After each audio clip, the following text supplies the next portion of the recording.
So here we go. So this is the moment when I ask you 13 questions. Why 13? Because I was born on the 13th.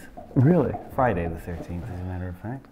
That's a Hollywood lie. And so you can answer any way you choose. No, it's supposed to be very good luck for me, actually, 13th. It hasn't really proved to be that lucky, frankly. But actually, that's not true. Look at what I'm doing. Think of it more as your That's why I've quest been for incredibly lucky. for something that going the opposite way of what everybody else was doing. I don't seem to have much choice of that. But okay, so question number one: which wine most inspired you to, I guess, to get into the industry, really? To get into the industry or Well, later in in life? general. In general. Whatever you want to say. You can answer that any way you want. You know, there's a lot of wines that you try a couple killer bottles of wine and you're just so blown away. There was a lot of wine. I remember the first time I worked in a wine shop, my first chore was to go home and understand Beaujolais Village. So I was given all 5 of the villages. Have you got that together yet? And I drank all 5 bottles and threw up a lot.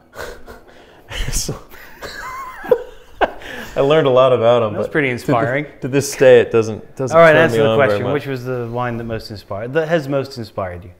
I would say, you know, that wine that Chris Cherry turned me on to. I couldn't even tell you the name of it. It was a Portuguese old vine nightmare dry still wine. The reason for Cypher.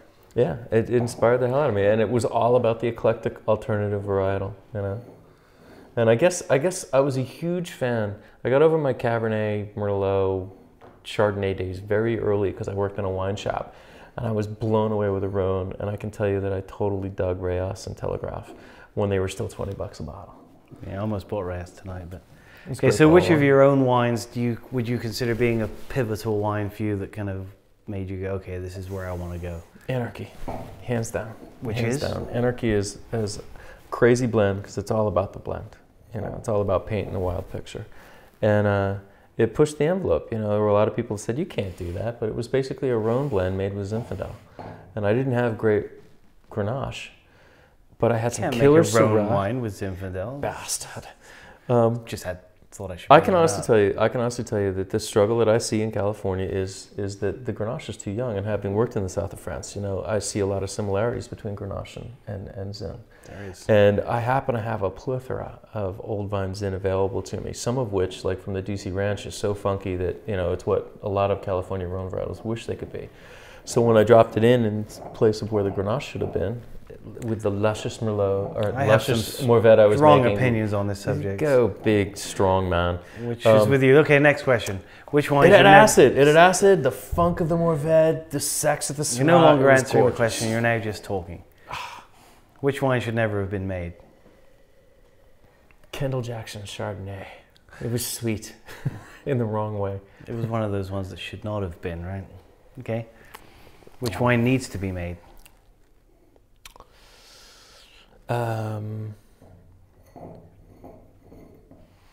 Rhone varietals, man, because they're great. More of them. The funk, they have the funk. They're dark, mysterious. There's a lot of them. It's the blend. It's terroir. It's of the country. It's not snobby, and it's more complex than anybody really knows or gives credit for. Attaboy. What is the road trip that you want to take? That's a tough one, dude. One that starts here and ends here, because it would take me all the way around the world, but it would hit probably all the most amazing regions. And to do it in an eclectic way, like on a motorcycle through Spain, visiting There's got to be a road trip. There's got to be, you can come on. All right, answer the question. Spain. Let's go to Spain. All right. Let's go to Spain and go through the Priorat or one of the crazy old regions on bikes and find great wines. We could do the same thing in you know. Okay, so Spain. So what are you driving or riding on that road trip? What's your mode of transportation? I know it's not a unicycle.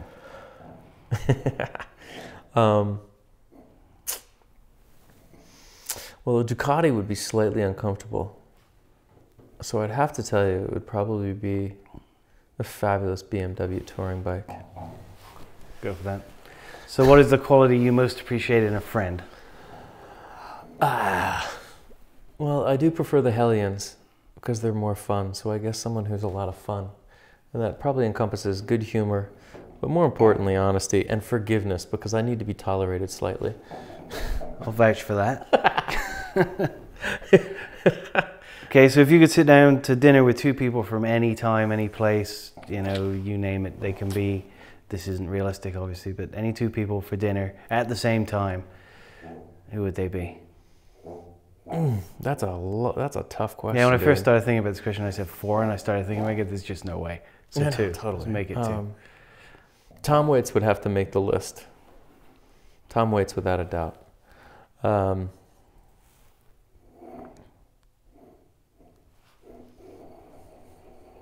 Tom Waits and Randall Graham would be a hell of a combination. It would be a hell of a combination.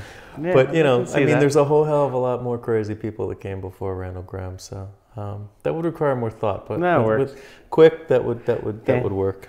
Which other wine region would you go make wine in, other than here, if you were going to go do it again somewhere else? Or if you do go and do it again somewhere else, not including your yacht? Well, knowing what I know about wine now, not being so wrapped up in just the wininess of it, but the aspect of it being a part of life, I would say I would. And I've worked in France, and I loved it. I have yet to go to Spain and Italy, though, so I would say that I would probably want to make wine out of Spain. So you're back on the road trip in Priorat, right? Yeah, but I got to tell you, man, the surf is really good in South Africa. Really interesting things could be had down there as well. Yeah, I would say that's true. I think I'd go with you on the Spain thing. So, if you weren't to be doing this, what would you do? If you weren't a winemaker, what would be the other? Well, I spent the first half of my life cooking. Actually sing. Oh, we'd all want to be my brother once said it once. He'd be like, "I'd be a fabulous rock star if I had any talent." Sure.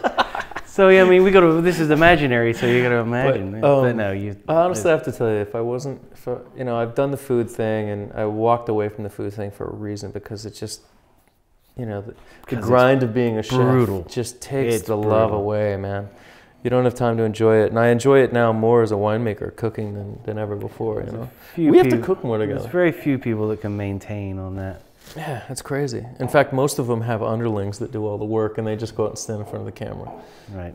That might be politically incorrect to say, however. Single greatest music album disc ever made. Ooh. You gotta just answer this one. This can't be. What is it? Someone once said, The Clash, the only band that ever mattered. The Jam would be on that possible list. Well, you only have one, so just spit it out. But I think very impactful to me, that I loved so much. The Police, Regatta de Blanc. Quite good. Kind of knew that it was going to have him involved somehow. Either that or, you know. Staying on the musical theme, if you could... London Calling, baby. Yeah, well, it's hard to skip. That's going to be on like 90% of everybody's list, I'd imagine.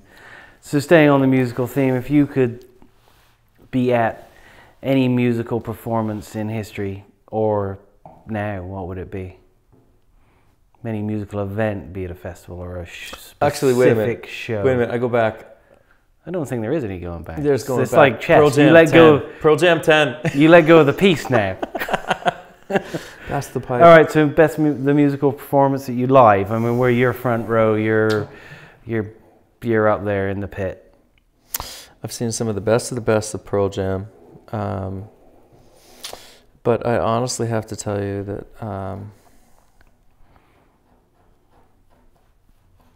I would have loved to have seen the Clash. Or the Sex Pistols at some non-disclosed perfect show that they did in the UK back when it mattered, and they were turning the world upside down. Because I've seen musicians say, the thing that changed my life was when I went to see a Sex Pistols show. Because it was such a 180 from the way everything else was, and it snapped everybody's head around. Oh, didn't it? And it snapped a couple heads and probably cracked a couple lips too. But, you know, that never hurt anybody. But, I mean, that's the kind of energy. I mean, we've all been to shows that we just walked away like, oh, my God. I saw Jane's Addiction right when they released Ritual de Habitual. It's what we need. We need a Sex Pistols of a wine at this point in time almost. Yeah. Okay, so last and singly most self-serving. Your favorite bottle of Lone Madrone ever consumed? The Will, hands down. Epic. And an amazing vineyard, amazing people, and amazing memory. You know, great bottle of wine. Cool. If I could be immortalized in a bottle of wine, it'd be a compliment. So. Cheers. My friend, it's a pleasure. We immortalized Anytime. someone with that bottle of wine on Sunday, actually, which was cool. Cool. Cheers. It's all right. Thank you. My pleasure. Anytime.